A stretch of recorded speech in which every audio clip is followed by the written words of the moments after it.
Caste certificate সংক্রান্ত আবার একটি নতুন ভিডিওতে আপনাদের সবাইকে স্বাগত। আপনাদেরকে আজকে আমি দেখাবো আপনারা কি করে আপনাদের পুরনো যে কাস্ট সার্টিফিকেটগুলো আছে সেই কাস্ট সার্টিফিকেট কি করে ডিজিটাল করবেন, সেই সংক্রান্ত ভিডিওই বা সেই ব্যাপারেই আজকের ভিডিওতে আমি বিস্তারিত আলোচনা করব।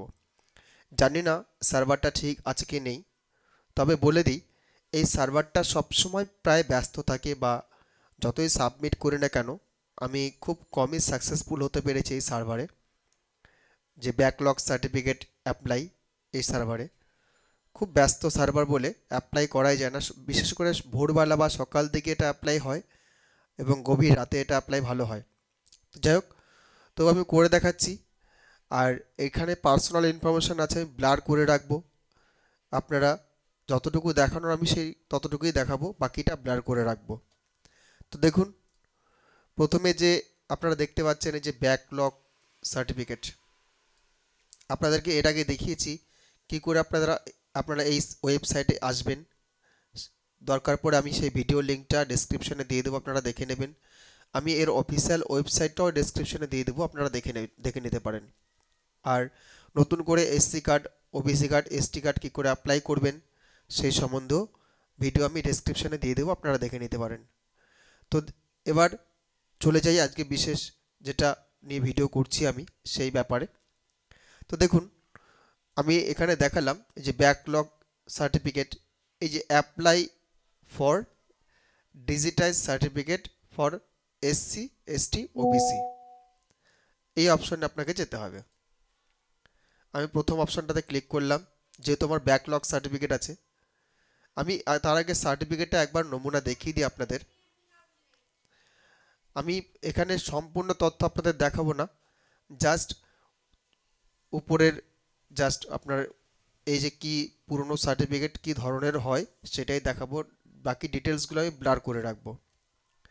আপনারা দেখে নিন, এখানে একটা নাম্বার আছে, এই নাম্বারটা আপনাদের ইনপুট করতে হবে। আর নিচে দেখুন এই যে ডেট অফ ইস্যু, এই দুটো জিনিস আপনাদের লাগবে। আর কোনো কিছু আপডেট করতে কিন্তু পারবেন না। যদি আপডেট করেন, যখন আপনারা জমা করবেন তখন কিন্তু সেই জিনিসটা আপনাদেরকে উল্লেখ করতে পারে যে কেন এটা আপডেট করেছেন, যেরকম সার্টিফিকেট ছিল সেরকমই আপডেট করতে হতো। তো যাই হোক, এটা জমা করারও ব্যাপার আছে। এই স্লিপটা যখন বেরোবে সেই স্লিপটা আপনাকে মিনিমাম 45 দিনের মধ্যে গিয়ে সেই স্লিপ, আধার কার্ড, ছবি, কাস্ট সার্টিফিকেট অরিজিনাল, এগুলো নিয়ে সাবমিট করতে হবে কালেক্টরেট বিল্ডিংয়ে, বা যারা ব্লকের আন্ডারে পড়ছেন ব্লক অফিসে গিয়ে জমা করতে হবে। তো এবার আমি অ্যাপ্লিকেশানে চলে আসি। এই যে প্রথমে চলে যাচ্ছি apply for digitise certificate for SC ST OBC. এবার আমি এখানে জাস্ট আপনাদেরকে দেখিয়ে দিচ্ছি, কারণ পুরো অ্যাপ্লিকেশান আমি করে এখন দেখাবো না, জাস্ট দেখিয়ে দিই। এখানে আপনার সার্টিফিকেট নাম্বার যেটা আমি দেখালাম, এখানে সার্টিফিকেট ইস্যু ডেট যেটা নিচে আছে দেখালাম, সার্টিফিকেট অথরিটি আপনার এসডিও লেভেল থেকে আশা করছি হবে, কি কাস্ট আছে কাস্টটা লিখবেন, সাবকাস্ট কি আছে সাবকাস্টও হয়, এসসিদের ক্ষেত্রে রাজবংশী হতে পারে বা অন্য কিছু নুনিয়া হতে পারে, রিলিজন কোন ধর্মের মধ্যে বিলং করছেন, ফুল নেম পুরো নামটা এখানে লিখতে হবে, ফাদার্স নেম বাবার নাম লিখবেন, ডেট অফ বার্থ যেটা ডেট অফ বার্থ আছে সেটা লিখবেন, জেন্ডার লিখবেন। ডেট অফ বার্থ আপনি যদি মনে করেন ওই সময় কি ডেট অফ বার্থ দিয়েছে সেটা দেব, এটা কিন্তু নয়, আপনার ডকুমেন্টে যে বর্তমানে কি ডেট অফ বার্থ আছে সেটাই দেবেন আপনি। এখানে আধার কার্ডের নাম্বারটা ইনপুট করবেন, আপনারা চাইলে রেশন কার্ডের নাম্বারটা এখানে ইনপুট করতে পারেন, ম্যান্ডেটরি নয়। ফোন নাম্বার, মোবাইল নাম্বারটা দিয়ে দিন এখানে। এখানে state West Bengal automatic choose থাকবে, এটা কিছু করতে পারবেন না। ডিস্ট্রিক্টটা চুজ করে নিন, সাব ডিস্ট্রিক্ট চুজ করে নিন, পুলিশ স্টেশন চুজ করে নিন।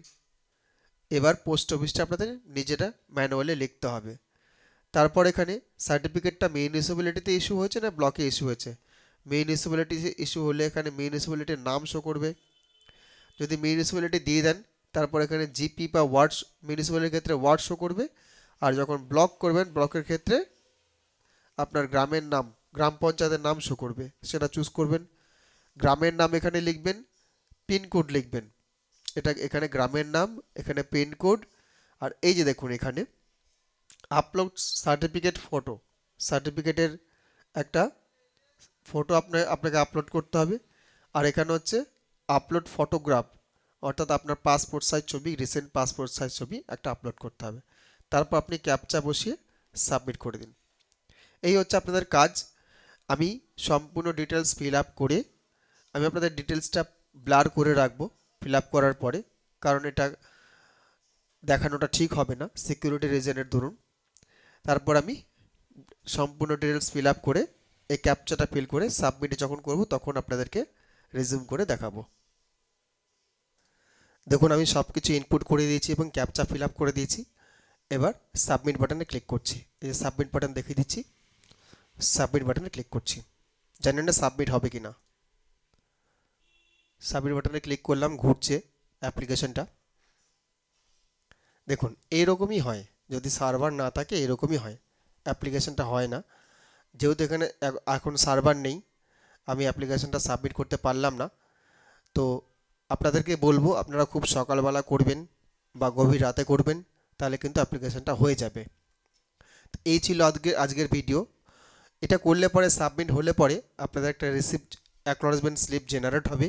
সেই স্লিপটা আপনারা ডাউনলোড করে রাখবেন বা কোথাও থেকে প্রিন্ট করে নিয়ে নেবেন। প্রিন্ট করে সেই স্লিপ সহ আধার কার্ড নিয়ে 2 কপি ছবি নিয়ে অরিজিনাল এসসি কার্ড বা এসটি কার্ড বা ওবিসি কার্ড নিয়ে এসডি অফিসে চলে যাবেন অথবা ব্লক অফিসে চলে যাবেন। চলে গিয়ে সেখানে সাবমিট করবেন। 1 কপি স্লিপ আপনি রেখে দেবেন নিজের কাছে, আর একটা ওখানে জমা করবেন। জমা করলে পরেই দেখবেন 1 সপ্তাহের মধ্যে আপনার ব্যাকলগ সার্টিফিকেটটি ডিজিটাল হয়ে গেছে। আজকের মতো এখানে ভিডিওটি শেষ করছি।